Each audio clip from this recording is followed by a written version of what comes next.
Hello, everybody, and welcome to the Way2Indie.com Hangout. My name is Bernard.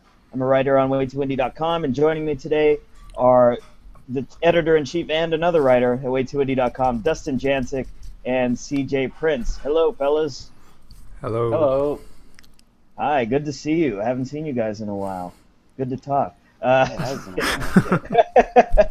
But for today's hangout on the docket, we're going to open the way we always do with what we've been watching recently, and we're also going to talk about film festivals. Talk about film festival etiquette, whether they kind of curb your enthusiasm for a film, and other things like that. And finally, we're going to talk about, since we're a third of the way through the year, we're going to talk about the best film we've seen so far. We're in April now, so hopefully we have a couple of films that we think are pretty damn good for 2014. I'm pretty tired. That's why my intro sucks. So let's get started with what we've been watching recently. Got my beer here, getting all cozy in California. By the way, I'm in California. Dustin is in South Dakota. And CJ is near Toronto in some town I forget. What's the name of your town? Hamilton. Hamilton. Yes. Beautiful Hamilton. I got a place out there. I never go. I never go. reasons. But, The same place that he but lives. I got a place out there. So, this has gone off the rails early. So let's talk about what we've been watching recently. Dustin, I'm going to start with you because you're the head honcho. Okay. Recently, I have watched a film called Hide Your Smiling Faces. This is an atmospheric indie drama about two siblings that end up questioning their own morality after tragedy strikes. It's an absolutely beautifully shot coming-of-age film from first-time director Daniel Patrick Carbone. And although Hide Your Smiling Faces contained like awe-inspiring cinematography, inspired has to be from Terrence Malick, I found it a little bit lacking in the substance for it to be able to thrive on just the visuals and mood itself. It was beautifully shot, like there's no question about that, but I feel like the director is definitely someone to watch out for in the future, because it does show a lot of promise. Hide Your Smiling Faces got a lot of praise on the festival circuit, and so it's definitely a film that was interesting and very well done for a first-time director. But ultimately, I had some issues with it. But check out my review because it just got published actually on Way Too Indie earlier today, so you can check out like all my thoughts on the film. But yeah. Yeah, I'm gonna have to say I was one of the people praising the film.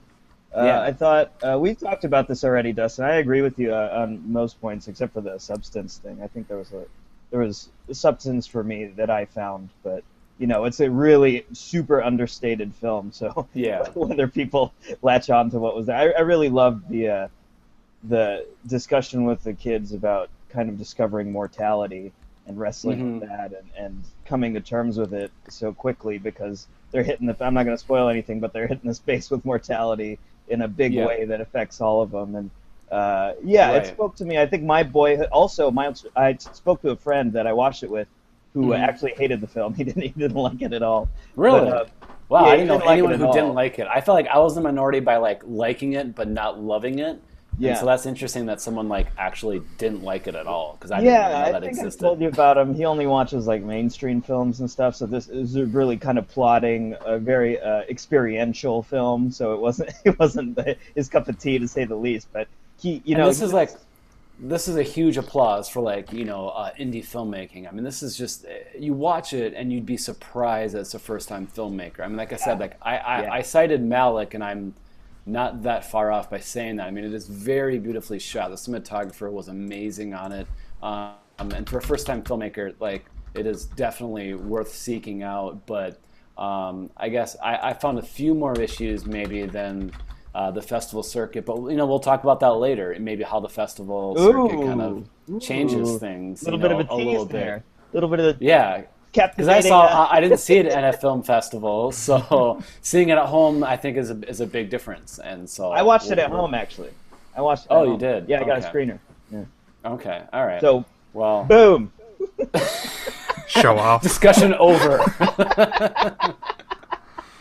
All right, CJ, what did you recently see? Okay, so I'll start. I watched 2 films last night. I'll start with the older one, which was Tropical Malady by I will try my damnedest to pronounce his name right. I think it's Apichatpong Weerasethakul. He's a Thai director. Wow. Bravo. Most famously known because he won the Palme d'Or in 2010 for Uncle Boonmi, who can recall his past lives. That movie, come on. That's a fantastic movie. Is it? I've seen it too. It won the Palme, so I'm not the only one who thinks it's a masterpiece. Great. Look, I think that now the director's called Joe for short, so I'm going to call him Joe. Because saying that name once already is more than enough for me. But Joe, he's one of my favorite directors working today. This is the 3rd film I've seen by him. I've seen his shorts too, but I didn't like it as much as the other 2 I've seen, which is Uncle Boonmi and Syndromes in a Century, which the 2 of them I think are just complete masterpieces. But this one is basically split into 2 halves. The first half is about a soldier and a country boy who kind of have a budding romance. And then halfway through the movie, that story just abruptly stops. And then you get another story about old Thai folklore that involves the same soldier from the first half playing a different character, the same one, they don't say. He's a soldier hunting down a tiger possessed by a spirit of an old shaman in the jungles. And the ghost, the person playing the ghost, is the guy who played his country boy lover in the first half. So these role reversals happen, and I think that Joe is just, what I love about his films is they're completely unpredictable. He has a way of doing kind of, I would say, magical realism, or his films just feel like it has a connection with spirituality. And I mean, I'm not a spiritual person, but when I watch his films, like there's a very vivid atmosphere and mood to it. He's really good eye for compositions. I love the first half more than the second half by far, but I'd like to watch it again. It's kind of one of those movies you have to mull over, but yeah, no, I liked it. And quickly, as for the second, because I can't say much, I'm preparing for the Hot Docs Film Festival in Toronto at the end of April. So, yeah. Yes, I watched a film that's going to premiere there. It premiered at Sundance called The Case Against 8, which is a documentary. It showed at South by Southwest too. Okay, maybe I have it confused, but yeah, it's a documentary. It's just basically about the legal battle since 2008 to get Proposition 8, basically to declare Proposition 8 unconstitutional in California, and that battle from the California Supreme Court to the federal Supreme Court. Right. It's a good documentary. It's pretty standard, but it's well done. I think that they did the best they can do, considering it's a topic that everyone knows the outcome of, so it's not like there's suspense, so they approach it as more of a legal procedural, which I think was the right way to approach it. But yeah, I mean, I'm going to have more on that when we get closer to the festival at the end of April. So just a little preview. A pretty good amount of buzz at South by Southwest when I was there in the documentary side of things. So yeah, that one definitely sounded familiar to me. It is, yeah. It's HBO produced it, and I mean, HBO documentaries, they have this thing down to like a formula now. They know how to make really good, effective documentaries. Yeah. Last year I saw Valentine Road at Hot Docs, and that was a really good documentary. Was that HBO based? Yeah, HBO produced it. Okay. This is going to air. It's premiering at festivals right now. Premieres at Hot Docs, but it will be airing on HBO in July. Okay, cool. What about you, Bernard? Oh, first, before I say what I've seen recently, what was the name of the first title you mentioned, CJ? Tropical Malady, which that's an amazing title. Yeah, you can get it. That's available on DVD and online, and you can get it wherever. It came out in like 2004. What's a DVD? I don't. Oh, I just watch everything online. The old days. The old days, yeah. What's that? DVD is the new vinyl. Oh God. Oh God. Yeah, our kids are gonna think we're idiots because we still have CDs in our closets, compact discs. Anyways, yeah, I watched The Raid 2. My review just went up today. I posted one interview split into two parts on YouTube this week. Lots of coverage on that one because it was awesome. I really loved it. Better than the first one, I thought. Which is like, Wow. I love the first film. I love the first Raid. But I think you get a little. So the narrative elements of the second movie are expanded. The first film was just an action movie about a cop infiltrating a building full of mobsters, basically, and kicking all their asses. And it takes place over one day. The second film takes place over a span of years. The narrative elements are expanded so that there's like this big gang war story going on. And although the scenes about the gang war and all these dialogue scenes weren't so engaging to me, just because they're kind of put next to the incredible fight scenes, what the big benefit of those narrative scenes is that they give you room to breathe in between fight scenes. I think the thing about the first film is that it's just kind of nonstop, and not everything registers. Sometimes things move so rapid fire that you can't appreciate the beauty of it all. And in the second film, each fight scene is just, it's so delicious. It's so deliciously brutal and gory and fantastic. And then when you get these dialogue scenes, you just get to sit there and kind of take it in and let the amazing fight scene you just saw kind of sink in and please you to your martial arts movie loving core. I don't even like martial arts movies that much, but this franchise is really getting me. And there's a third one confirmed, so I'm excited for that one. So I have a question. What would you compare? What films would you compare The Raid 2 to? Because when I saw the first Raid, which I love that movie, and I really am excited to see The Raid 2.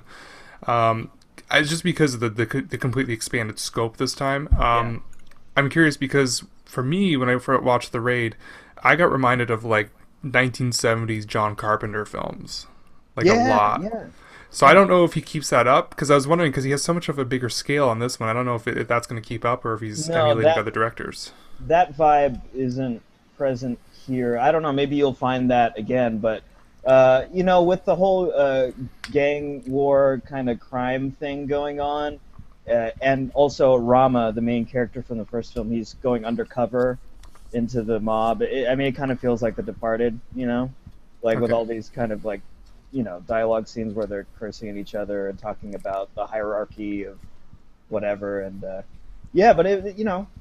so I don't think it feels like a John Carpenter film. No. Yeah, that's what I was like. I don't know what's gonna happen. I hope it shines through. I mean, I've heard comparisons to Johnny To's films, specifically Drug War, which was one of my favorites last year. So that gets me excited.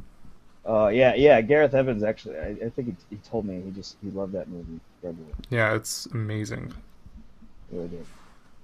But yeah, that's what I've been watching recently. You can find my interviews on YouTube and on the site, of course, and my review went up today, which is in the past if you're watching this later. So it's up there whenever you watch this. Go check out my Raid review. That'll do it for what we've been watching recently. Now let's move on into our main topic for today, film festivals.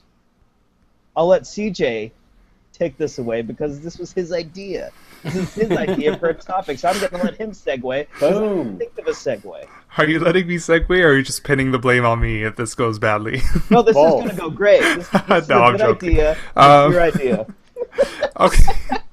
Well, your idea spawned off of my tweet. Apparently. Oh, that's right. Yes, that's right. You made a tweet, which I've had the exact same issues here. And your tweet, which I'm paraphrasing, is if you're talking to someone in line at a film festival screening, and then you're going into the theater, are you supposed to sit beside them now that you've had some sort of a friendly chat with them or not? And I just figured we could just talk about our experience with film festivals now, because we all have experience. I've done TIFF and Hot Docs. Dustin, you've done Cannes and South by Southwest. Bernard, you've done the San Francisco Indie Film Fest, the International Film Fest. It seems like you can throw a rock and hit a film fest in San Francisco. They have them like all the time. So I figured, we can all talk about kind of our collective experiences, and maybe for any listeners or viewers who, they don't have the ability to go to these film festivals, get a sense of, what's so great and what sucks about these events. So if any of you guys want to jump in, well, first off, how about we just, let's each give our opinion to that question. Dustin I was posed. going to say, and I said my tweets ended with asking for a friend. And I really, that was a joke. Obviously, I'm asking for myself because I've often wondered that, like, I strike up a good conversation at a film festival with someone either in front of me or behind me. And there's this awkward moment when the doors actually then open because you're in line with them for like an hour, sometimes a half hour or whatever, and you're sitting there chatting, you have this long conversation sometimes, and then the door finally opens and for the theater, and then there's this mad dash to try to get your favorite spot, which could almost be its own topic. Where's your seat preference? But maybe we won't go there. But I've always wondered in time ahead, like, should I follow this person into where they're sitting and sit next to them? We've sort of got this like bond, a very temporary, but we got this bond, and I would like to know what you guys think. And I'll tell you what my answer is after you guys. Okay, Bernard, you go first. Well, if they go in first, like, do you follow them? Sure, yeah. Either or, really, but to be real, like when I go to a movie and I talk with someone, even if it's like a close friend who I know, or whoever I strike up a conversation with, I just sit where the fuck I want. Like I don't care. Like we're not going to talk during the movie, obviously. So I'll see him afterward maybe. But usually when we get into the theater, we get into the actual theater, and we we see the seats. I just go, hey, I'll see you after the movie. Good talking to you. Yeah, I'm gonna side with Bernard slightly on it. I think it kind of depends. Like really, I just sit wherever I want to sit. I mean, the discussion is you guys are like I'm in line, they're in line. So I just sit wherever the hell I want. But, sometimes they're friendly people and they might ask or they might, sometimes follow me and sit down with me. So if they make that decision, that's fine. But usually I'm not one to, right.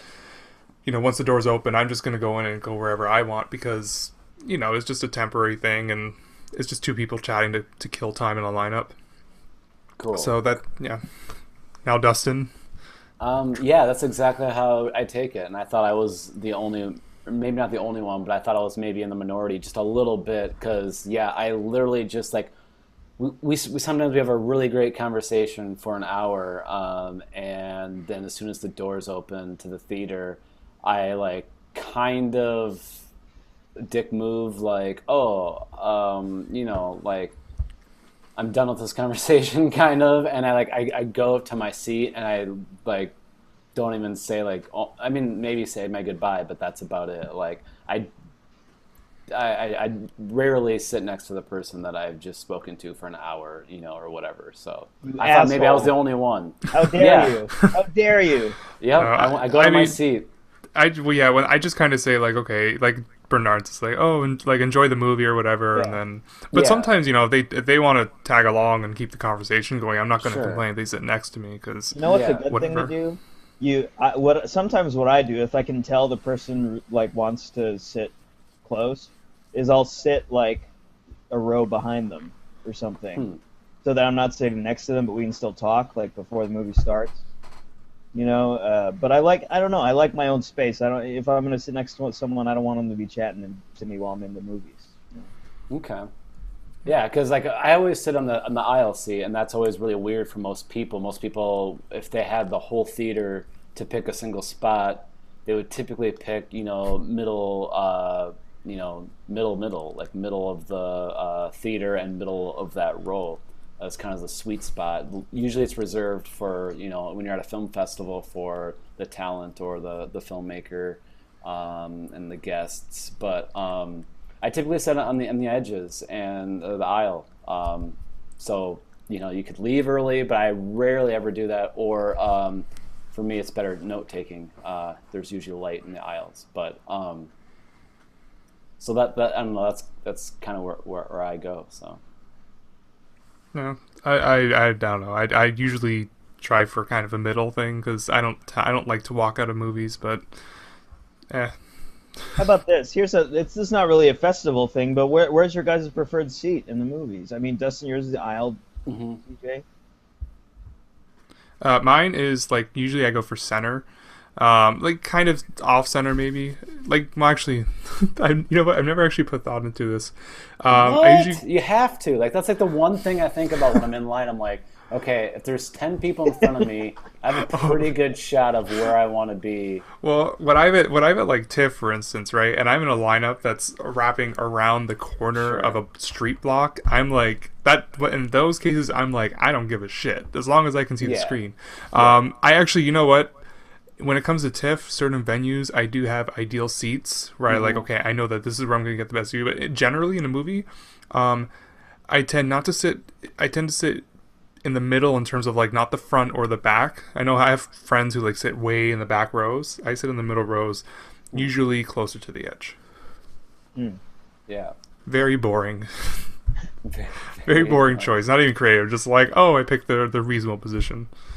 Yeah. Well, I mean, I like the aisle for like a couple reasons. Because when I'm at a film festival, I always bring along a notebook and a pen.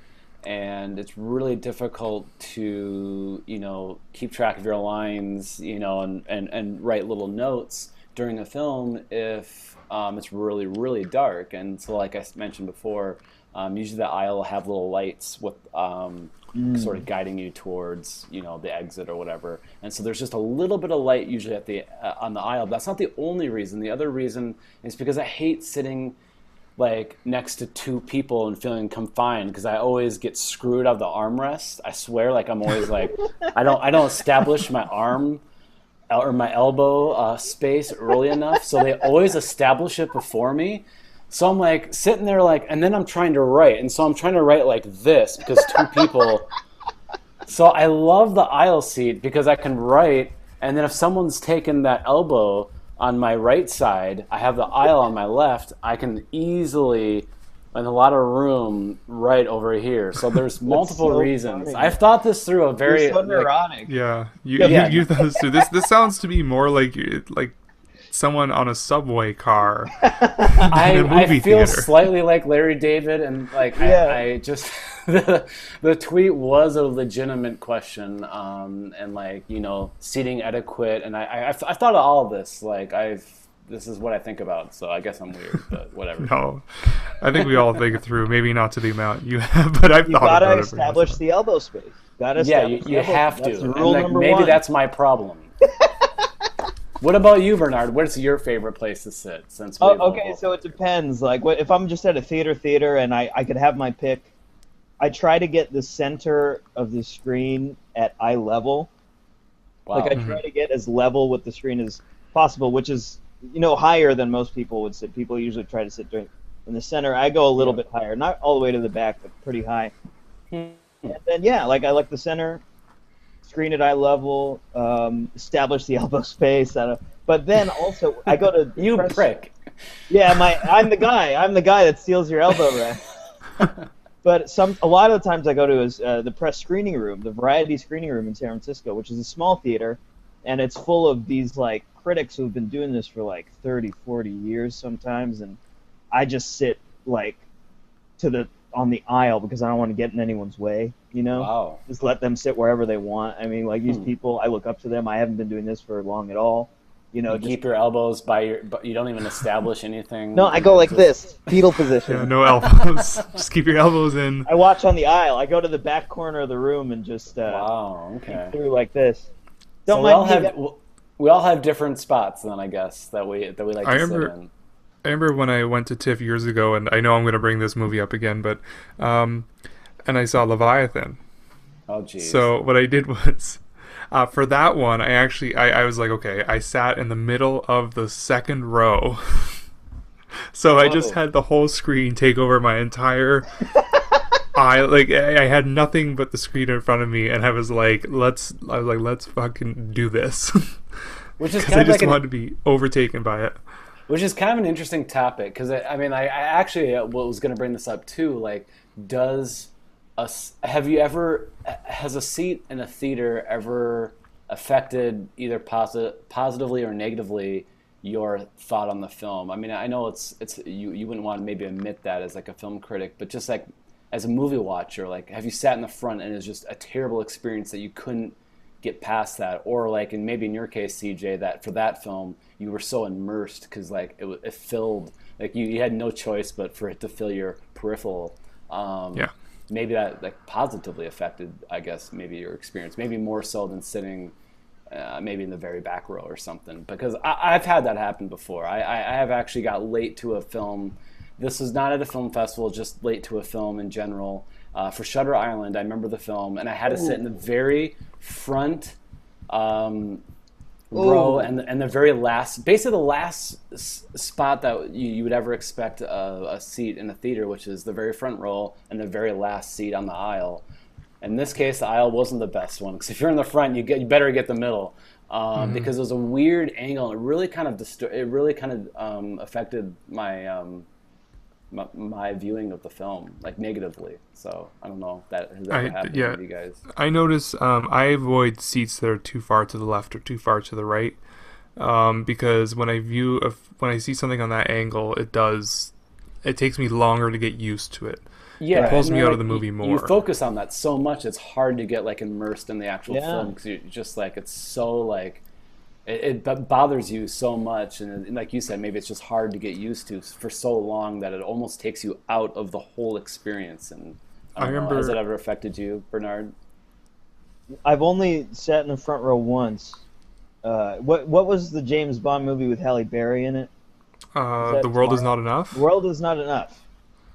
Yeah, that was, well, I mean, that movie was a piece of shit anyways. Yeah, your first mistake was going to the film. Yeah, I know, that's totally true.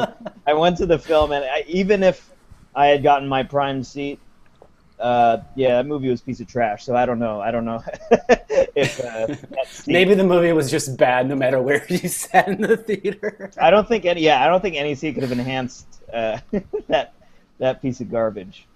Okay. I think I saw... I think I rarely get the front, like Bernard. Like I think the last movie I saw was really up close was Juno. Whoa. And I mean that's not the best example really, because it's not really a big visual film. It's just it's more of a dialogue. But still, I don't know. I can't really think of. There are examples where like if I'm off to the side or something, I don't like it. I remember I saw Fish Tank at TIFF years ago, and I remember I had to sit on the edge, and it was my first time going in the theater, and I said never again. Like every time I go to the theater now, I go super early, because I remember it was like it's actually a theater for like concerts, and they change it to screen films, and it's just a big screen on a concert stage. Oh wow! So it doesn't really. I mean, they try their best, but it's not ideal. And seeing a film that's shot in the the 4:3 aspect ratio, because Fish Tank is that really?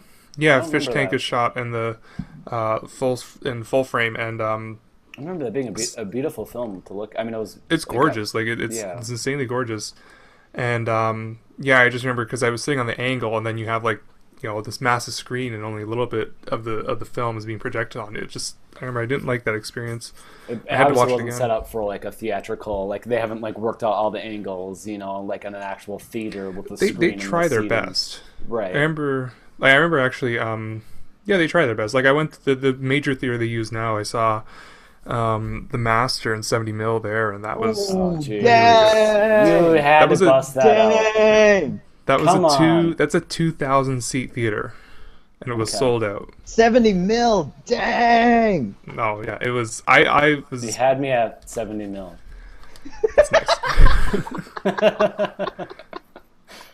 Didn't like the screening being delayed by about an hour and a half, but it's The Master. It's worth it. Oh god, The Master in 70mm, you asshole! That's amazing. And you're complaining I'm about surprised an hour wait. I'd wait 3 hours to see that in 70mm. Like San Francisco has to have a 70mm theater or projector.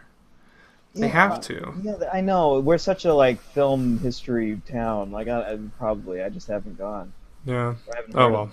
But let's move on. Let's move on a little bit. Let's talk about what you wanted to talk about, Dustin, which is, does viewing a movie in a film festival environment positively affect your opinion on the film more so than if you were to watch it at just a regular theater screening or at home?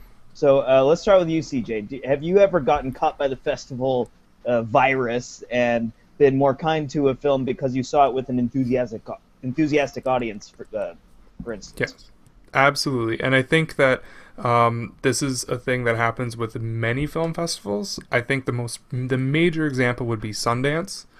I'm speaking generally here just to start because if you look, there are a lot of films that get a ton of buzz at Sundance and they get a huge deal, and they go out in theaters and they flop immediately. Mm-hmm.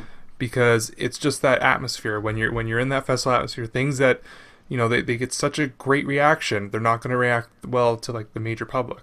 I would say a film that I remember I definitely was like, if I saw this in a different venue, I probably wouldn't like it as much, was Micmacs, which I saw at TIFF. And that's the Jean-Pierre Jeunet film by he directed Amélie. And that was, I saw in a big theater of like 1,000 people, sold out. Everyone just laughing their heads off, like just cracking up at like every right moment. The film was just working on like just full cylinder, like working on all cylinders. I mean, and I love that movie. And I honestly feel like it's because I was in that environment that it contributed a lot to why I liked it so much. Drive is another example. I saw Drive, and that was like, they had, you know, Gosling, Bryan Cranston, Albert Brooks, Refn was there, big theater, like, and that you know, that was a really fun experience. I cooled off a little when I saw the film again a few weeks later. Thank God, I'm not the only one. It's good. It's just not actually, you know what's funny is Blake, one of our other semi-former writers, saw Drive with me. He saw Drive with me at TIFF, and I was like, "So what'd you think?" And I was like, "It's good," and he was like, "I don't know." He's like, "It's okay." Oh, and then man, now it's like his favorite film. It's like one of his favorite films now. I was like, I tell him, I bring it up one time. I'm like, what happened? I'm like, I saw Drive with you, and you really weren't that big on it, and then you fell in love with it. And he's like, I don't know. He's like, So it'd be good to talk to him because he apparently had the opposite effect. You know, we're seeing at the festival environment, I guess, you know, had him have less of a positive reaction. Right. Yeah. And I think like, you know, and I kind of brought this topic up because I've long since thought that, and I think it's been brought up. I mean, I'm not the only one who brought it up. It's been brought up before that like festivals have this like certain like bubble to them, and they just generate like so much buzz, and that obviously like a lot of times it works positively for the film, and then you watch it later and then you're like, well, maybe that wasn't as good as when I saw it there, because it acts as like a pressure cooker. I mean, it like all the buzz gets generated, and everyone's talking in line, and like basically when you're at a film festival, sometimes, I mean, you typically have to wait in line for a long time, you know, whether that's a half hour, hour, or even more. And so almost always the question, like 9 times out of 10, someone will ask you, well, you know, what was the best thing that you've seen, or you know, what was your favorite film of the festival so far? That's like the question you ask everyone, and everyone asks you. That's, you know, super common. So just naturally, films just get thrown out there all the time, and I think that just helps with the phenomenon of sort of creating this like buzz for a film that might not deserve the praise that it's getting. I don't know. It's hard to say that, but that might be the best way to phrase it. And at Cannes, I think I noticed it the most at Cannes last year when I attended, because like, you know, you're in this foreign place, the French Riviera, which is beautiful, and you know, it's I got a place out there. I got a place out there. You got a place everywhere. I just never go. I don't go. Yeah, of course. And you know, it's just, so it's in this foreign land, and it has a really prestigious kind of following, and a lot of things premiere there. And so I noticed a lot there, like Inside Llewyn Davis. That's what everyone talked about while we were there. and then it got a December release date, which is a really good thing typically because the studio's hoping for awards and they kind of know that it probably should. And like it totally backfired for that film, for example, just because a lot of people liked it. I guess just on the award side of things, it kind of flopped a little bit. I think most people still liked it, but I swear, more than Blue is the Warmest Color, more than anything else, Stranger by the Lake, anything else that came out that year, that was definitely what everyone kept talking about and what everyone thought Steven Spielberg was going to pick as the head of the juror to pick for the Palme d'Or. And of course, it didn't win. And I personally didn't like it. And I didn't see it there, though. But that was a film that just got so much buzz while I was there. And it was just like, it kind of sort of fell flat, I guess, if you want to say that, afterwards. Still pretty well critically received. But I don't know, it's kind of an interesting thing. But I saw a few films at South by Southwest that sometimes just seeing things with the crowd, I think, is just really interesting. But the fact that Cannes, it's not a public film festival and it's only press, I think it just gets magnified with that festival, just because there is no one off the street. It is all film industry and press only. So I think it just gets magnified there. And people actually boo and heckle as soon as the film ends, and so that's just kind of a tradition there. And so people definitely voice their opinions one way or the other. I can. So you said something interesting. You said it backfired for what Inside Llewyn Davis. Do you think that the buzz it generated early, or the buzz it generated at Cannes, affected, like it wouldn't have bombed, or it didn't bomb, but it wouldn't have been? Do you think it negatively affected its release here in the U.S.? Well, I mean, anytime that a film gets a lot of praise early on, and then, like at a film festival like this, I would say that there's so much positive, and then you go into it and like, well, that's good, but it's not great. You go into that false pretense, which, like any film critic, that's like, 101, like you don't try to go into a movie, you try to block all of that, but it's really difficult, especially at a film festival. But after a film festival, after everyone said like, oh my gosh, there's so much buzz, and then you see it and you're like, well, that's good, but is it great? I think there's just a little bit of disappointment there, where as if you didn't have that build up, that expectation, I think maybe it would have a better effect, and there wouldn't backfire, if you will, or there wouldn't be such of a disappointment when you saw it at home and you didn't have people in line and this just aura of from the film festival, just all of this positive reaction. So yeah, I think so. So it would have been better for the film to not appear at all, or for it no, it's definitely, if you're a film you can get into Cannes, definitely, or any film festival for that matter, it's definitely good. But I think it's just interesting. I think it's just going into a film with high expectations generally, and if it doesn't necessarily reach that, you're going to feel a little bit more disappointed than if you went into it completely blind and just thought, oh well, this is good. You guys know what I mean. Going to a film with high expectations, you're just going to let yourself down. I actually, sorry to switch it, but I was going to ask because, you've been to Cannes. I'm an outsider kind of looking in. I always feel like the issue with Cannes is, even though it is like 20-ish films a year in competition, it really is surprising me. One, I feel like a lot of the reaction is much more critical and harsh at Cannes. Yeah. And once in a while they have like a film they'll go nuts for that like really, really impacts them. But a lot of the times films get a pretty cool reaction. The biggest example I would say is like Inglourious Bastards, which, they remember at Cannes didn't really get it had its fans, but it wasn't really, like great, and it turned out to be like a fantastic film, and it really like That's relaunched true. Tarantino's career. But and then you have other examples where films like Holy Motors get so much love and everything, but then I saw it, I was like, I don't get it. But I agree with that.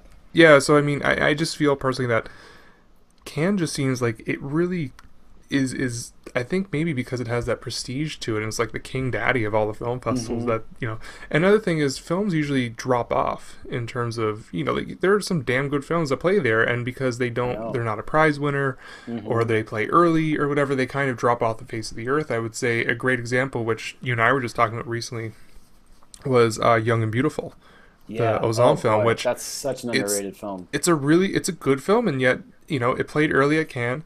It didn't win any awards. It kind of just Right. faded out. It's going to come out a few months next month, I think, from IFC, and Oh, thank it's God. I That's saw it, so and good. it's I was like, this is actually a really good film. I'm surprised that it didn't really get much buzz at the festival, but I know. Yeah, you and I were talking about that, and yeah, I would agree. Like, I mean, there's something to be said about coming out early, and then I don't know. That's a foreign film coming and making its release now here, in North America. But I would agree with that. Like, and that's what I was saying. That there's both positive and negative things. I think actually you're right. The focus probably at Cannes is a more critical eye, and like I said, there is booing as soon as the director can be there, and it could be the premiere. And a lot of times at the awards, at the end, when they're handing out the awards, the audience will literally boo, and that's just kind of like a more of a European thing. From what I've been told, I would be offended if it was in North America. I think we would typically be like more in shock than I think um, in more custom European um, ways. But yeah, they'll boo a film and they'll be kind of rude and. I think you're right. I think more often than not, it'll be more critical than in praise of at Cannes. what People are did typically more harsh. what film did they boo when you were at Cannes? I actually didn't experience any, but I didn't go to like any of the premieres, like the black tie like events. I went to like the 8:30 in the morning press screenings at the Grand Luminar, which was awesome.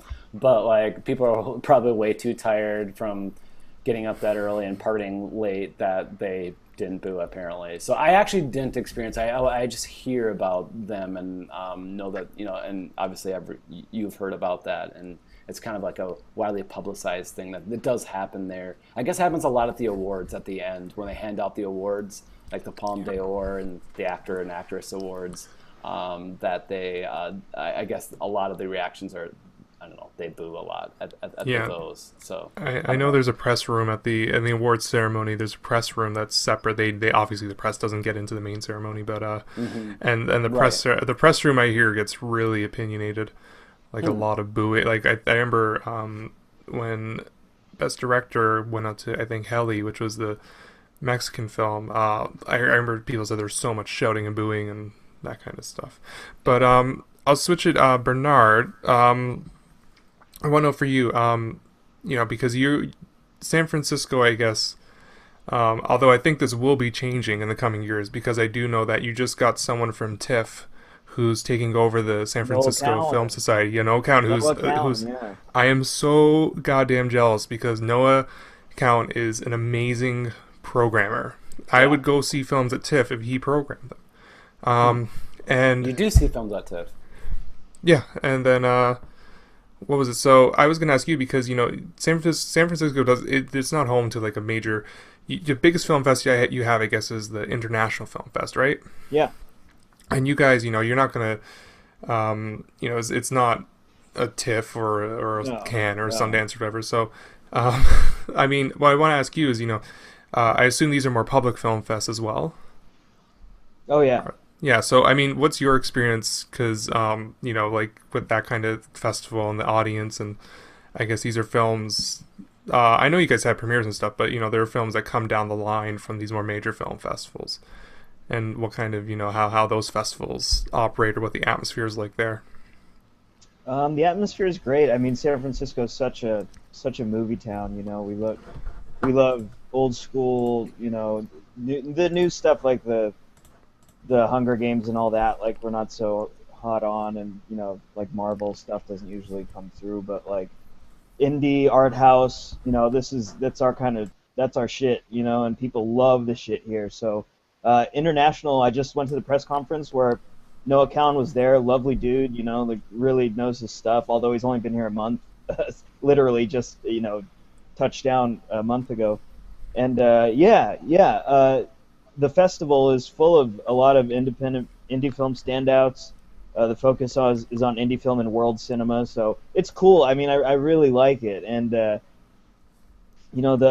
crowds are respectful. Everyone knows their stuff. It's kind of incredible. Like, you can talk to anybody, and they all they watch is like art house, and they know every French director and all that shit. So it's a cool atmosphere. It's a cool atmosphere because everyone's into the same thing.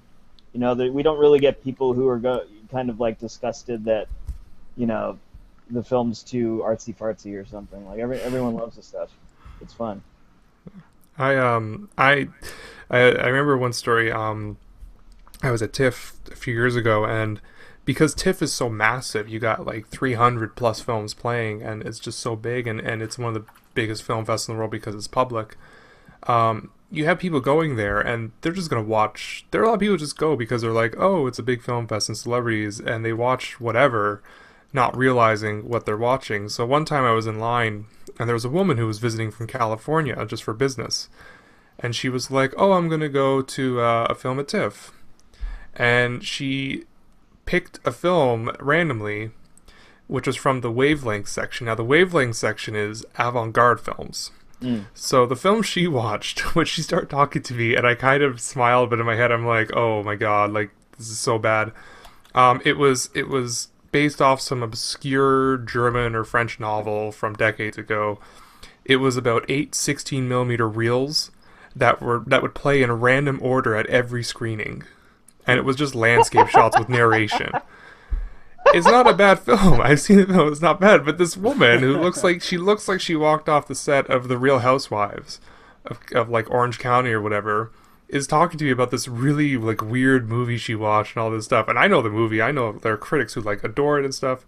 And I'm sitting there, I'm like, oh my god, like, you poor thing. I was just, I wanted to say something. I was just like, no, I'm just going to enjoy this. You had the same reaction to see the crowd at Spring Breakers, I believe. With me?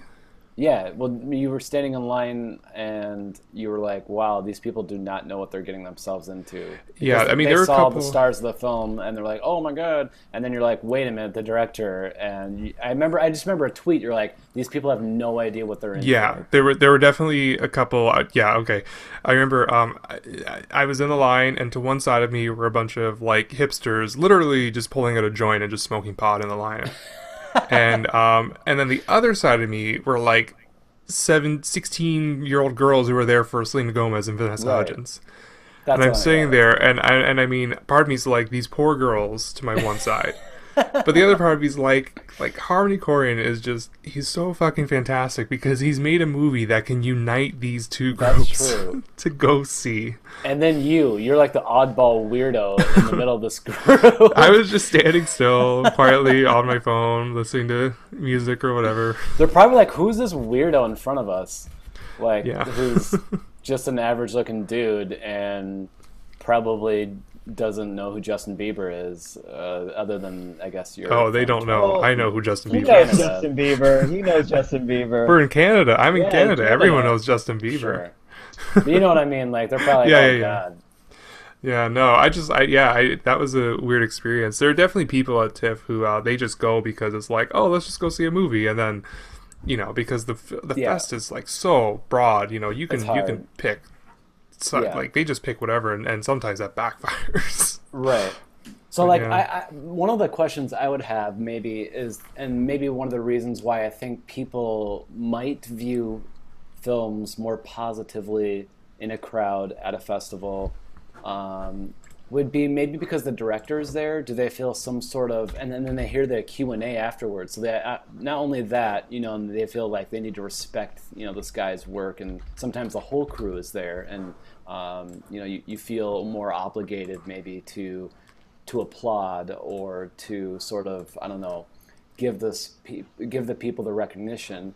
But also you'll also hear their reasoning behind the film, and sort of like, I think, and people really love that. People love behind the scenes and let them know why things are shot a certain way, and people eat that up. Like, that's like DVD extras type stuff. And I'm wondering if that maybe skews people's opinion on films, in a positive way. And I think maybe that's why directors love to go there and to film festivals and be at their premieres. And I just want to know what you guys think maybe about that. If that's maybe a reason why people. Well, I think like it. yeah, like I interact with some directors like before and after I see their films and stuff, and yeah, sometimes it can skew.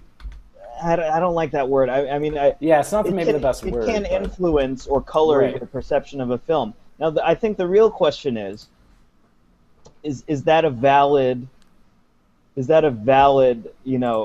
perspective? Like, should you not take that perspective into account at all? Should you just take your own life experiences and not take the director's inspiration or influences into account? Or That's a good question. That's a great question. I think speaking to a director and finding out what the inspiration was behind whatever, I think that's a valid life experience that you can add to your other life experiences you take into a film. I don't think there's any difference there. I think it's the same as if discussing it with somebody like one of your friends perhaps shows you a new angle on the film that you go, hey, oh, this is clicking for me now. Now I get it. That's valid too. I think conversations with other people are totally cool. I think there are definitely films where I treasure them now because of conversations I've had with people. And I think directors, they're people and they're informed about the film, so why not? What do you think about that, CJ? About just the director.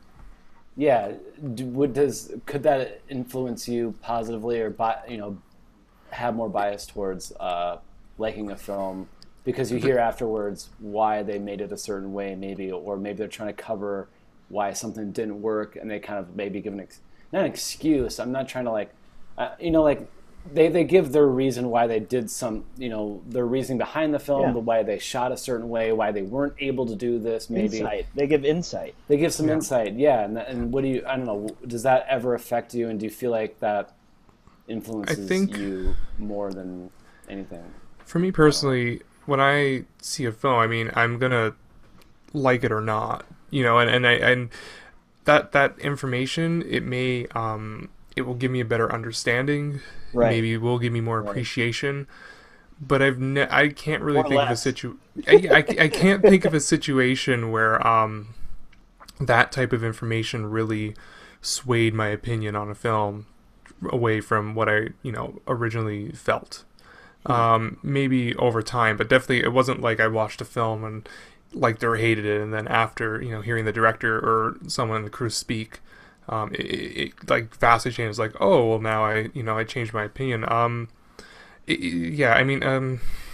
trying to think of a good example. Maybe I don't know. Maybe I wouldn't think it would do that. Like if you were like you hated it, and I don't think you would like all of a sudden you hear the director and you would love it. Yeah. I mean, if you're on the fence about it, you're like, well, man, I'm not sure about this. And then like the director was like, he explained it and like all of the time you put into it and all this other stuff. And then you're like, well, yeah, like, okay, well that kind of makes sense or whatever. And like, I think it would be like a less of a jump there. Like, I think if you were on the fence, maybe, I think it might, persuade you to go on the other side, maybe more than if you hated the film, I wouldn't expect you to like love it just because. But I also think that this information that's being given to, us, especially if we're in press, or just festival audiences, period. That information is not going to be taken by average viewers of the film, and so for me, it's it can help, but I don't know. I guess I feel like it's a bit. It will definitely make an impact, but I still feel like I shouldn't. This information, like I guess Bernard said, it's good to have, but at the same time, I don't like it influencing my opinion too much because I feel like it's information that people aren't gonna know. Because when a director or filmmaker puts their film out there, it's for anyone to take as however they want.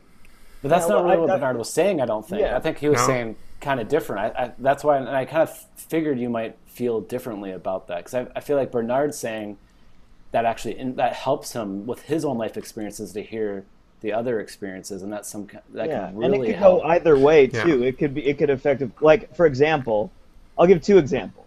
Okay. First, the first time I watched Mulholland Drive, the David Lynch movie, I mean, I thought it was a piece of shit. How old was I? I was like a teenager. I thought it was a piece of shit. It's so impenetrable. It doesn't make sense. And then I talked to people about it, fans of the film, and they helped me unlock, some of the real beauties of that movie, and it's my favorite movie now. Like it's my favorite, and I hated it at first. So that's the way it can help you positively. And if I wrote a review of it, I would write a positive review despite the fact that I hated it at first. Sure. Now, on the other hand, I reviewed Jobs last year, the Steve Jobs, biopic. Garbage. I watched the movie. Garbage. Yeah, I watched the movie. I thought it was garbage. Then I talked to the director. He was awesome. He was a lovely dude. He kind of justified some of the things in the movie that I thought were problematic, and he gave me insight. I was like, oh, okay. I understand why you made that decision. Still garbage. Still garbage. I gave it a better review because, I took his information, I processed it, which is good that he gave me that information. But still, it didn't affect it affected my opinion, but it ended up that I still thought it was a piece of shit. Okay. I agree with everything you just said, Bernard. But that's the difference, because when you talk about Mulholland Drive, you're actually discussing the film with friends and stuff. That's different for me, because we're talking about a situation where you're hearing about, like, say with Jobs, the director of Jobs, he's telling you about the shooting the film and his intentions and all that through directing. Right. It is a little bit different, but like I understand your point. Yeah, CJ is right though. Like you're talking with friends and stuff versus really where we got on track, which is like at a film festival, like at a Q&A, talking or listening to the director speak about. I have plenty of examples of talking to directors and them positively affecting my view on a film for sure. Yeah, I have plenty of those. Yeah, I can't say I come away with like a very, if I'm, whatever my opinion on the film is, it may, I may just have an appreciation for the film more, but it doesn't really.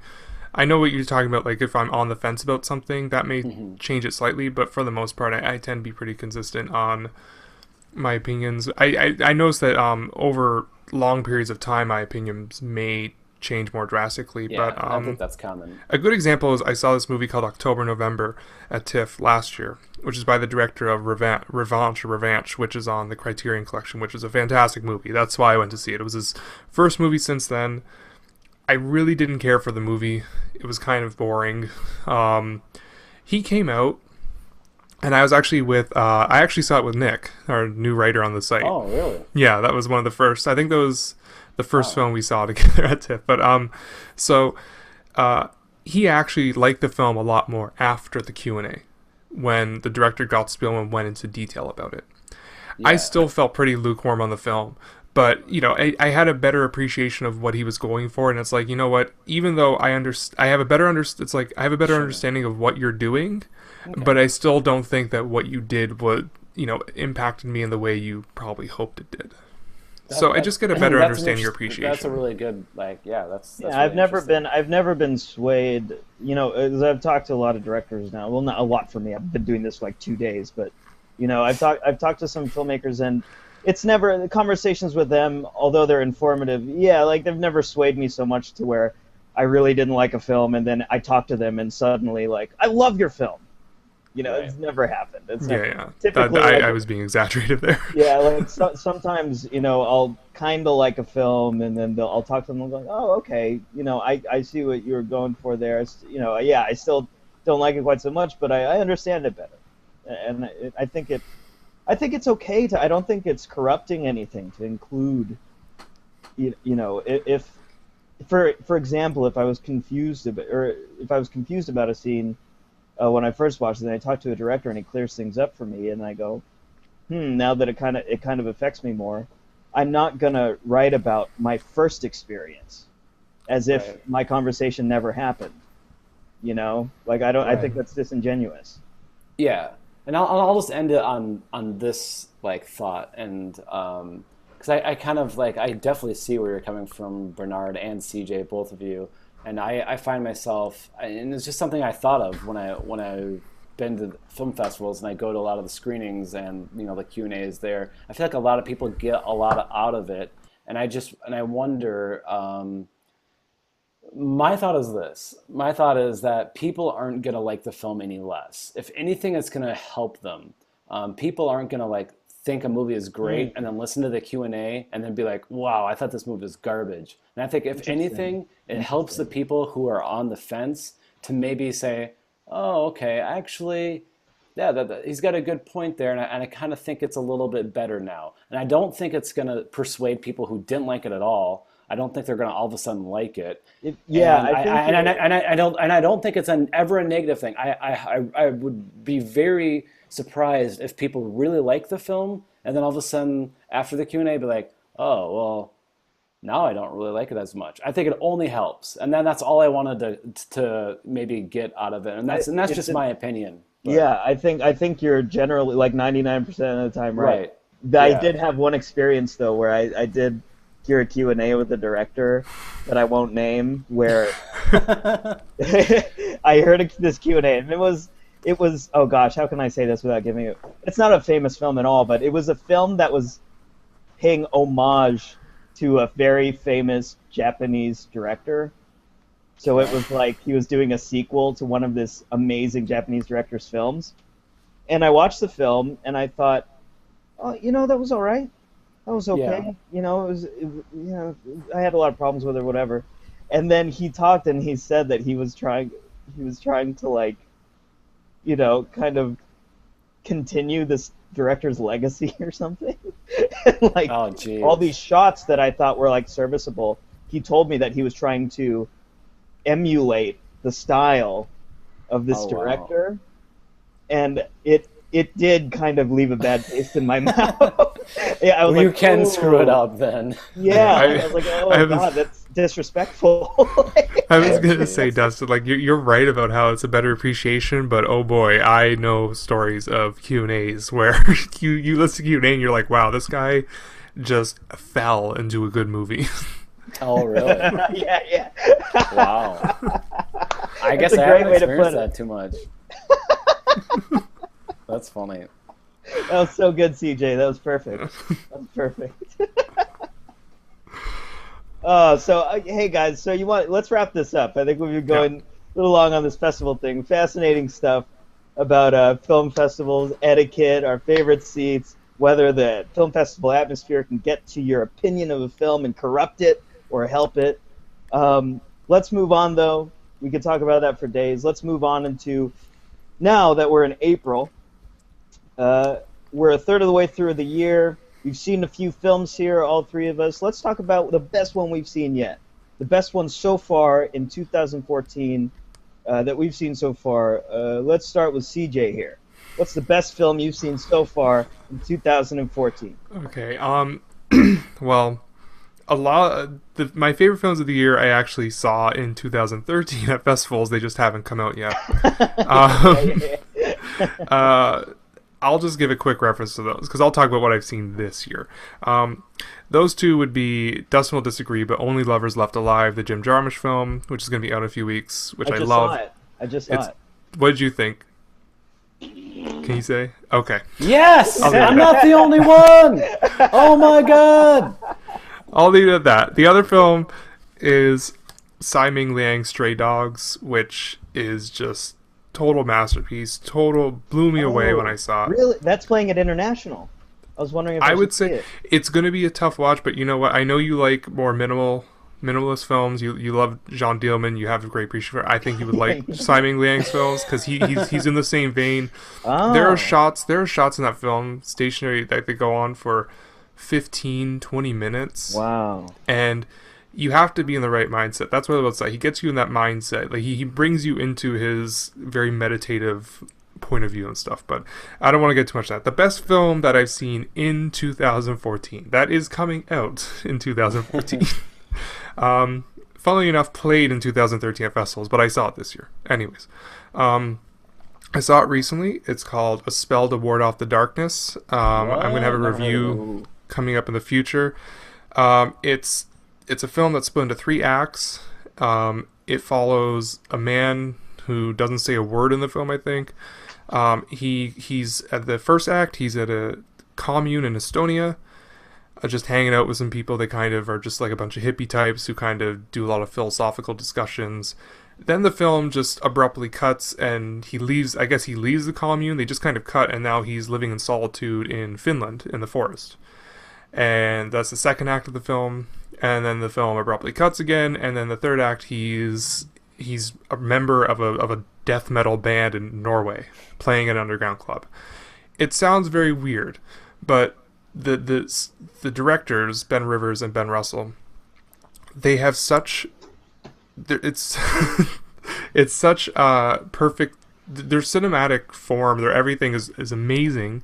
By the time the third act kicks in, which is done in over 30 minutes in 3 Steadicam takes, and it's amazing just watching the cinematic, the level they're playing on, the themes, the ideas it brings up. It's a very existential film. It's about this guy, to me, I mean, this is my own interpretation, it's about a guy who's trying to find his own form of utopia, and he's just picking up and dropping these types of existence. You know, he goes for a communal existence, then he goes for a solitude existence, and then he just kind of goes for this all noise and fury existence in the metal band. I think it's I don't know, I really resonated with themes and what it was going on about. It really resonated with me. I really enjoyed it. I'll leave it at that. My review will be up in a week or two, I hope. I'll probably go into more detail. I already wrote a review for that one. A Spell to Ward Off the Darkness? Yeah. That's not true. I'm just joking. Yeah, I was going to say. That would not happen.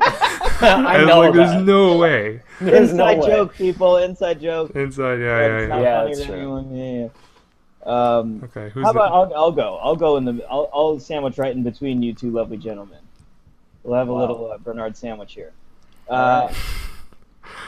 Best film I've seen so far this year, and I don't know, I've seen quite a few. So right now, the one that sticks out is Under the Skin by Jonathan Glazer.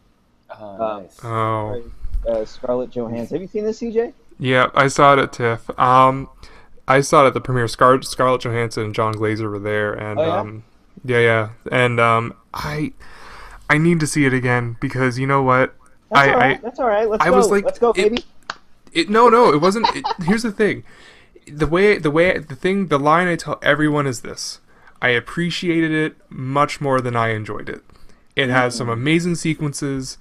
It has just Glazer just knows what the hell he's doing. It's the most Kubrickian film I've seen since Kubrick died. Wow. By far. Wow. I'm not saying, but the thing is, I didn't really connect to it. I wasn't into it. But it's an undeniably cinematic film. I couldn't really. I'm not on the same level of love that everyone's on, but yeah, you go on about it because you've just seen it recently. For the fine folks at home, Under the Skin is this really incredibly cinematic film by Jonathan Glazer. He used to be a music video director, starring Scarlett Johansson as this woman in Glasgow, picking up men and killing them, and kind of going on this spree of abducting impressionable men in her truck. I think it's a gorgeous movie, otherworldly, I'll say, otherworldly film, and not just in maybe some themes that run through the film, but in the craft, in the way it's crafted. It's the way it's edited. The music is incredible, but it all just feels so ethereal and otherworldly and not of this time. It's so strange in the best way. Some of the sequences here, my jaw was literally wide open as I was watching in the theater. I couldn't believe what I was seeing, and there are actually some of the early scenes of Scarlett Johansson, who's incredible here. Although she has a lot of dialogue in the film, it feels like kind of a silent role. A lot of her emoting is through her body and her face.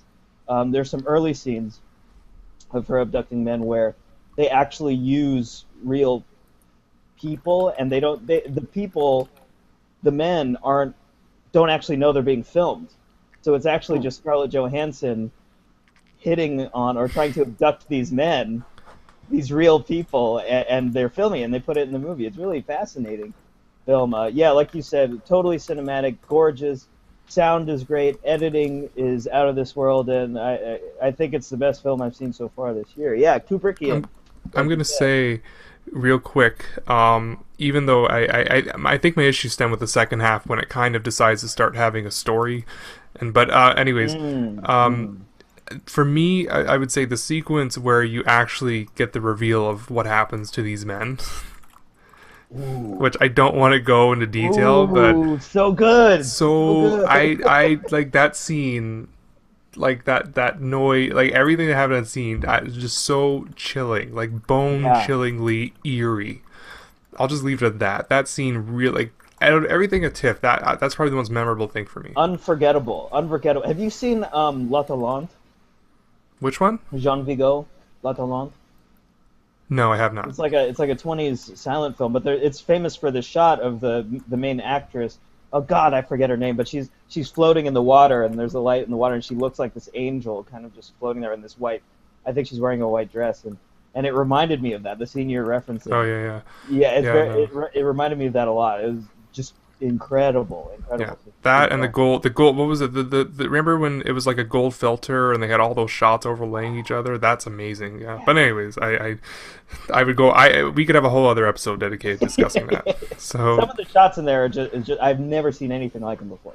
Yeah. All right, Dustin, your turn. Oh boy, I had the sandwich. Yeah. Divergent. Divergent's your favorite so far. Yeah, Divergent. Yeah, so far, Divergent is my favorite film of the year. No. I don't think I'll see that film, to be quite frank. It's a must-watch. No, it's not. Just kidding. Don't even. All right. So I'll just say this. My favorite film of 2014 starts out like this. Ooh. It begins on a very quiet note, only hearing the faint raindrops as a camera slowly moves across an alley. Yep, Bernard knows where I'm going, or CJ knows where I'm going. Maniac. And then all of a sudden, loud heavy metal music comes blaring in, and we see a body laying motionless on the ground. An amazing opening that you would only get from Lars Van Trier in a Nymphomaniac. Lars Van Trier. CJ's right. What's that? Lars Van Trier. It's Vaughn. Von Trier. Yes. Lars Von Trier from Nymphomaniac. And this is actually my favorite film of his so far. All right. And people will disagree with that with, Antichrist and Melancholia. But Nymphomaniac was amazing for me. As you'd expect from Von Trier, Nymphomaniac pushes the envelope, as he always does with all of his films. But surprisingly, having said that, it's actually, I think, his most accessible film to date. I've heard that, yeah. Yeah. I would agree. And so he's able to take this, like, abundant amount of on-screen nudity and sex and combine it with philosophical connections between sex and the art of fly fishing. And as weird, maybe pretentious, and uncanny as that sounds, he's able to do it, and no one else but him could probably get away with doing it. But considering the title of the film and the amount of hype surrounding all the nudity and everything that's involved, and the crazy amount of marketing being put into the film with the 14 posters of the characters having an orgasm. Was that what that was? Posters. Yeah. Is that what that was? I thought they stepped on a nail. Yeah. Oh, yeah. Either or. I mean, that's maybe what he said. Just pretend they're stepping on a nail. Despite all of that, like it's actually like it's incredibly and remarkably smart, and that's what I liked about it. Like, it's not just a snuff film or a porn film or an excuse to show sex on screen, or an excuse for Lars von Trier to do some sort of weird off the wall, pushing the envelope just to push the envelope, weird to be weird type of thing. It's not all about the sex. Stacey Martin is actually incredibly good, I felt, in part one. The second part, I've seen both parts. They split into two. And the second part, I don't feel like it was quite as good with Charlotte Gainsbourg taking over as the lead. Stacey Martin is shown as the younger Charlotte Gainsbourg, and as it goes on, part two, she kind of stops and it shows it's a flashback, and then the second part is just her. And I don't think she was quite as good, and I don't think the second part is quite as great, but it's a great series altogether because the first one is that good. So that's my favorite film I've seen this year. Yeah, I'll say quick. I saw Nymphomaniac too, and as much as I adore Antichrist and Melancholia, I did have a bit of a cool reaction to it. It took me a bit of time to think on it, but definitely. I mean, like with Under the Skin, we can have a whole discussion about Nymphomaniac, and we should, baby. Let's do them. But no, I think that I agree with you. It's definitely Lars von Trier's most successful film to date, and I also think it might be his most sensitive film to date because it's very much about him, and as much as it's about a nymphomaniac who's owning, even though she has self-hatred, she's still kind of owning her actions and all of that. I think I called the movie the provocateur's burden at first because it's like Joe is very much Lars von Trier, and Lars is kind of saying like, oh, it's so hard to be trolling people all the time. That's true. I mean, I can see that. But no, I mean, yeah, like, so it's very much about him, and a lot of it's based on his reaction to the whole controversy that happened at Cannes when he premiered Melancholia and made those comments that got ridiculously overblown, and yeah, I don't know. I mean, I love Lars von Trier. He's one of my favorite directors, but sometimes I got to take the bad with the good, So well, it's funny because like I respected him more than I liked him previously. Like I saw some good things, in Antichrist and Melancholia, but they weren't necessarily my favorite films. So he's a filmmaker that I really respected, but didn't necessarily like. And so I guess I was kind of the opposite. This was actually my favorite film from a respected filmmaker, and it was just interesting that for you it was your least favorite. So maybe. Oh no, it's not my least favorite. It's not my least favorite at all. Not from him. No, it's not my least favorite from him. I just had a cooler reaction. I think that Antichrist and Melancholia are just masterpieces to me, and Nymphomaniac's on a smaller level than that. It's not my least favorite at all, but sure. It's just a more cool reaction, and I was definitely looking forward to it. So that's all. Yeah. But it's still a good film. But I will say though that there is a point. I don't know. Have you seen Antichrist, Dustin? Yeah. Okay, I'm sure you noticed when he gave a callback to Antichrist within his own movie. Right. And I will admit, like, I when that happened, I laughed really hard. I was in the theater. I laughed really hard, and I just said, Lars, you fucker. It's funny that you say that, because there's actually a fair amount of, like, for how serious and kind of, like, philosophical and smart it is, there's actually, like, a bit of, like, underlying, like, comedy to it. I mean, a little bit, in a very small way. I think it's really funny. Volume one is very funny. Volume more so two, than not two, much, for but, sure. Yeah, I mean, Volume 2 is very dramatic in comparison, but Volume 1 is really funny. The music cues are really funny. I won't spoil them, but I was definitely laughing a lot, and the fact that he gets so cheeky and he like he throws stuff in just to be a dick, and that's just who he is, and that's why I love him too. Right, exactly. Now, I haven't seen Nymphomaniac yet. I plan to. I've just been so busy, but we have a writer. For all you cute kids at home watching this on YouTube, the thousands of people who are, surely going to be watching this masterpiece of a hangout, we have a writer on the site named Ananda Dhillon, and she refuses to watch Nymphomaniac. And Dustin, head honcho, I think we should have you try to convince her to give it a shot. Well, to what?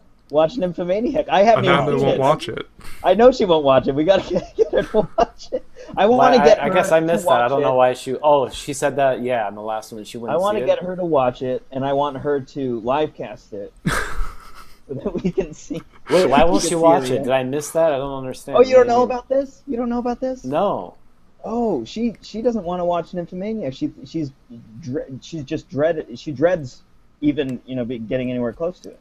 Terrified. For the hype, or because she's seen his other films, matter. I think the subject matter. Oh, okay. And maybe Von Trier. I'm not sure. But And that's what I kind of wanted to mention, because of like the title and because of like the connotation and sort of like the subject matter surrounding it, like we just said, like it's surprisingly like funny and cheeky, and it's surprisingly smart. It's not just like what you might think it would be, and like just like sex to show sex or nudity to show nudity, and just it's not all about the sex. The sex is graphic, but it's not. It is. It's not over the top. It's not. I was expecting more sex and nudity and stuff. If you watch a decent amount of like foreign films, foreign French films or whatever, like it's not that much more than like you would see in like a foreign type setting. But the us Stranger by the Lake. Hello. Yeah, I saw Stranger by the Lake after I saw. I think that was the next film I saw. Oddly enough, I don't know why, but that was like the next film I saw. I'm like, oh my god, why aren't more? Like, and see, no one cares about that. And Young and the Beautiful, the same thing. Like, Young and the Beautiful probably has close to the same amount. Not quite, but I mean, like, it's not that far off. And no one's talking about Young and the Beautiful being this, film that shows off a lot probably of because it's not called Nymphomaniac. That girl in Young. True. It's not about a 17-year-old girl. Well, I guess that girl in Young and Beautiful is so goddamn gorgeous. And that title doesn't lie. Like, I was watching it and I was like, oh my god, like, this girl is going to have a career. That's going to be a breakthrough role. I'm just going to mention that. Yeah, she was great, but I also thought Stacey Martin was great. I mean, I disagree. I think Stacey Martin was pretty bland to me. That's granted part of the role, but I don't know, it didn't make much of an impact. I thought Charlotte Gainsbourg was great. Wow, I felt very different. And we can agree Shia LaBeouf was a piece of shit in the movie. He sucked. Well, that accent was dog shit. He's not famous anymore, so. Yeah, that's right. He's not. Thank God, he's not famous anymore. I heard. Yeah. And he's sorry. Well, hey guys, I just moved into my new apartment, which is why I don't have a light in this room, and which is why it looks like I'm in a scary movie right now because I'm running out of light. I didn't want to tell you that someone's behind you the whole time, but watch out. But I think this is a good place to call it quits here. We've had a great time. We've had an enlightening conversation, serious conversation about films, and nymphomaniacs and genitalia. But we have to cut it short and say goodbye. Visit us over on waytooindie.com. We've got a lot of cool stuff over there. Interviews. Tell your friends about us. Hit like on the YouTube video below if you're watching this on YouTube. Dustin, where can we find you on Twitters and anywhere else? Where can we find your work? Just find me on Twitter, djansick, Jansick. On Twitter. And CJ, where can we find you? Oh, what's your Twitter handle? Oh, jeez, every time. Here we go. Yeah, my Twitter handle is @Ubudess. That's OOOBOODESS. I don't know why that's so good funny. luck, because it makes no sense. That's why it's funny. When I think of a good one, I'll change it. How about CJ and your last name? It's taken. It's taken. Oh no! Okay. Oh no! Let's all taken. And Bernard, where can we find you?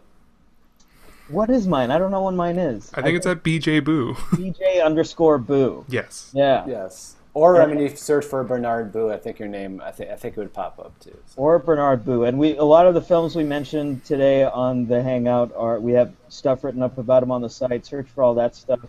Got a lot of raid stuff up right now, cool stuff, and of course the reviews of some of the films we mentioned. Looking forward to the Young and Beautiful review, whichever one of you does that.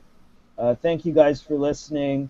Thank you, Dustin and CJ, for joining me. I'm going to go take a nap. All right. We'll see you guys later.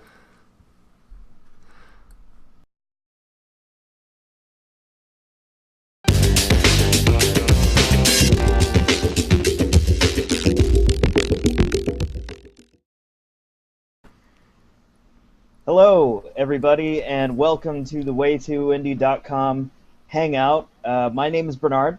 I'm a writer on Way2Indie.com, and joining me today are the editor-in-chief and another writer at Way2Indie.com, Dustin Jansick and CJ Prince. Hello, fellas. Hello. Hello. Hi, good to see you. I haven't seen you guys in a while. Good to talk. But for today's Hangout on the docket, we're going to open the way we always do with what we've been watching recently. and we're also going to talk about film festivals. Talk about film festival etiquette, whether they kind of curb your enthusiasm for a film, and other things like that. And finally, we're going to talk about, since we're a third of the way through the year, we're going to talk about the best film we've seen so far.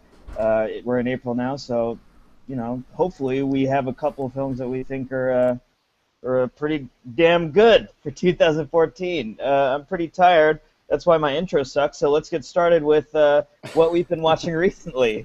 Got my beer here, getting all cozy in California. By the way, I'm in California. Dustin is in South Dakota. And CJ is near Toronto in some town I forget. What's the name of your town? Hamilton. Hamilton. Yes. Beautiful Hamilton. I got a place out there. I never go. I never go. Good But, reason. It's the same place that he but lives. I got a place out there. So, this has gone off the rails early. So let's talk about what we've been watching recently. Dustin, I'm going to start with you because you're the head honcho. Okay. Recently, I have watched a film called Hide Your Smiling Faces.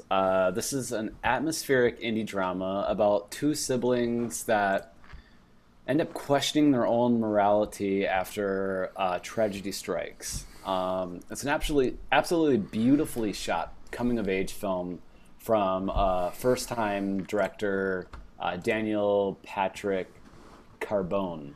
And although Hide Your Smiling Faces contained like awe-inspiring cinematography, inspired has to be from Terrence Malick, I found it a little bit lacking in the substance for it to be able to thrive on just the visuals and mood itself. It was beautifully shot, like there's no question about that, but I feel like the director is definitely someone to watch out for in the future, because it does show a lot of promise. Hide Your Smiling Faces got a lot of praise on the festival circuit, and so it's definitely a film that was interesting and very well done for a first-time director.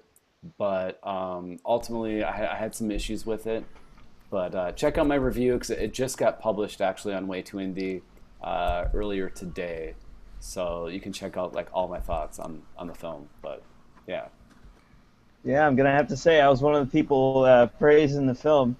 Yeah. I thought, we've talked about this already, Dustin. I agree with you on most points except for the substance thing. I think there was a substance for me that I found, but it's a really super understated film, so Yeah. whether people latch on to what was there. I really loved the discussion with the kids about kind of discovering mortality and wrestling with that and coming to terms with it so quickly, because they're hitting I'm not going to spoil anything, but they're hitting the space with mortality in a big way that affects all of them. And It spoke to me. I think my boy also, I spoke to a friend that I watched it with who actually hated the film. He didn't like it at all. Really? But, wow, yeah, I didn't know anyone who didn't all. like it. I felt like I was the minority by like liking it but not loving it.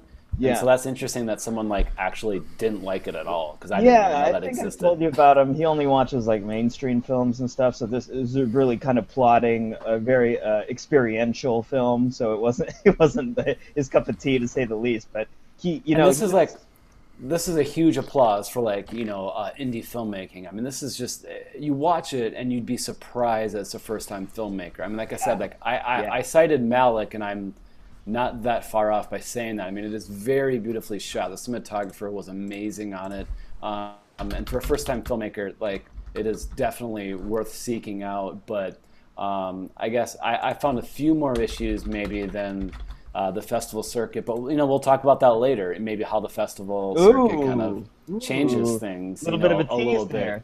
A little bit of because I didn't see it at a film festival, so seeing it at home I think is a big difference. And so I watched it at home actually. I watched it. At home. You did? Yeah, I got a screener. Yeah. Okay, all right. So well, boom. Show off. Discussion over. All right, CJ, what did you recently see? Okay, so I'll start. I watched two films last night. I'll start with the older one, which was Tropical Malady by I will try my damnedest to pronounce his name right. I think it's Apichatpong Weerasethakul. He's a Thai director. Wow. Bravo. Most famously known because he won the Palme d'Or in 2010 for Uncle Boonmi, who can recall his past lives. That movie, come on. That's a fantastic movie. Is it? I've seen it too. It won the Palme, so I'm not the only That one who doesn't thinks mean it's a it's masterpiece. great. It's look, I think that now the director's called Joe for short, so I'm going to call him Joe. Because saying that name once already is more than enough for me. But Joe, he's one of my favorite directors working today. This is the third film I've seen by him. I've seen his shorts too, but not as I didn't like it as much as the other two I've seen, which is Uncle Boonmi and Syndromes in a Century, which the two of them I think are just complete masterpieces. But this one is basically split into two halves. The first half is about a soldier and a country boy who kind of have a budding romance. And then halfway through the movie, that story just abruptly stops. And then you get another story about old Thai folklore that involves the same soldier from the first half playing a different character, the same one, they don't say. He's a soldier hunting down a tiger possessed by a spirit of an old shaman in the jungles. And the person playing the ghost is the guy who played his country boy lover in the first half. So these role reversals happen, and I think that Joe is just, what I love about his films is they're completely unpredictable. He has a way of doing kind of, I would say, magical realism, or his films just feel like it has a connection with spirituality. And I mean, I'm not a spiritual person, but when I watch his films, like there's a very vivid atmosphere and mood to it. He's really good eye for compositions. I love the first half more than the second half by far, but I'd like to watch it again. It's kind of one of those movies you have to mull over, but yeah, no, I liked it. And quickly, as for the second, because I can't say much, I'm preparing for the Hot Docs Film Festival in Toronto at the end of April. So, yeah.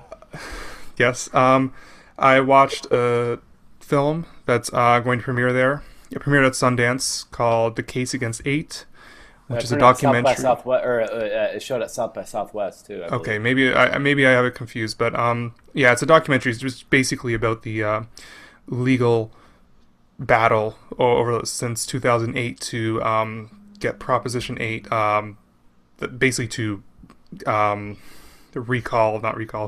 declare Proposition 8 unconstitutional in California, and that battle from the California Supreme Court to the federal Supreme Court. Right. It's a good documentary. It's pretty standard, but it's well done. I think that they did the best they can do, considering it's a topic that everyone knows the outcome of, so it's not like there's suspense, so they approached it as more of a legal procedural, which I think was the right way to approach it. But yeah, I mean, I'm going to have more on that when we get closer to the festival at the end of April. So just a little preview. A pretty good amount of buzz at South by Southwest when I was there in the documentary side of things. So yeah, that one definitely sounded familiar to me. It is, yeah. It's HBO produced it, and I mean, HBO documentaries, they have this thing down to like a formula now. They know how to make really good, effective documentaries. Yeah. Last year I saw Valentine Road at Hot Docs, and that was a really good documentary. Was that HBO based? Yeah, HBO produced it. Okay. This is going to air or if he's emulated other directors. That vibe isn't present here. I don't know, maybe you'll find that again, but with the whole gang war kind of crime thing going on, and also Rama, the main character from the first film, he's going undercover into the mob. It kind of feels like The Departed, with all these kind of like, dialogue scenes where they're cursing at each other and talking about the hierarchy of whatever, and but so I don't think it feels like a John Carpenter film. No. Yeah, that's what I was like. I don't know what's gonna happen. I hope it shines through. I mean, I've heard comparisons to Johnny To's films, specifically Drug War, which was one of my favorites last year. So that gets me excited. Yeah. Gareth Evans, actually, I think he told me he loved that movie. Drug War. Yeah, it's amazing. Really good. But yeah, that's what I've been watching recently. You can find my interviews on YouTube and on the site, of course, and my review went up today, which is in the past if you're watching this later. So it's up there whenever you watch this. Go check out my rave review. That'll do it for what we've been watching recently. Now let's move on into I'd say our main topic for today, film festivals. I'll let CJ take this away because this was his idea. This is his idea for a topic, so I'm going to let him segue. Boom. Think of a segue. Are you letting me segue, or are you just pinning the blame on me if this goes badly? No, this is going to go great. This is No, a I'm good joking. idea. It's your idea. Okay. Well, Your okay, idea so- spawned off of my tweet. Apparently. Oh, that's right. Yes, That's right. you made a tweet, which I've had the exact same issues here. And your tweet, which I'm paraphrasing, is if you're talking to someone in line at a film festival screening, and then you're going into the theater, are you supposed to sit beside them now that you've had some sort of a friendly chat with them or not? And I just figured we could just talk about our experience with film festivals now, because we all have experience. I've done TIFF and Hot Docs. Dustin, you've done Cannes and South by Southwest. Bernard, you've done the San Francisco Indie Film Fest, the International Film Fest. It seems like you can throw a rock and hit a film fest in San Francisco. We have them like all the time.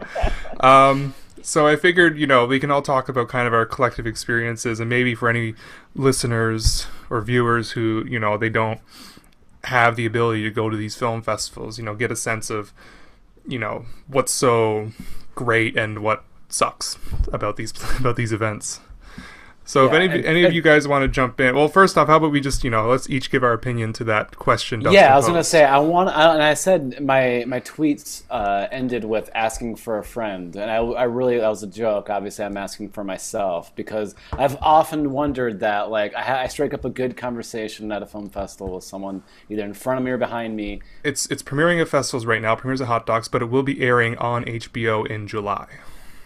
Okay, cool. What about you, Bernard? Oh, first, before I say what I've seen recently, what was the name of the first title you mentioned, CJ? Tropical Malady, Malady. which, That's an amazing title. yeah, you can get it. That's available on DVD and online, and you can get it wherever. It came out in like 2004. What's a DVD? I don't. Oh, I just watch everything online. the old days. The old days, yeah. What's that? DVD is the new vinyl. Oh God. Yeah, our kids are gonna think we're idiots because we still have CDs in our closets. Compact discs. Anyways, yeah, I watched The Raid 2. My review just went up today. I posted one interview split into 2 parts on YouTube this week. Lots of coverage on that one because it was awesome. I really loved it. Better than the first one, I thought. Which is like, Wow. I love the first film. I love the first Raid. But I think you get a little. So the narrative elements of the second movie are expanded. The first film was just an action movie about a cop infiltrating a building full of mobsters, basically, and kicking all their asses. And it takes place over one day. The second film takes place over a span of years. The narrative elements are expanded so that there's like this big gang war story going on. And although the scenes about the gang war and all these dialogue scenes weren't so engaging to me, just because they're kind of put next to the incredible fight scenes, what the big benefit of those narrative scenes is that they give you room to breathe in between fight scenes. I think the thing about the first film is that it's just kind of nonstop, and not everything registers. Sometimes things move so rapid fire that you can't appreciate the beauty of it all.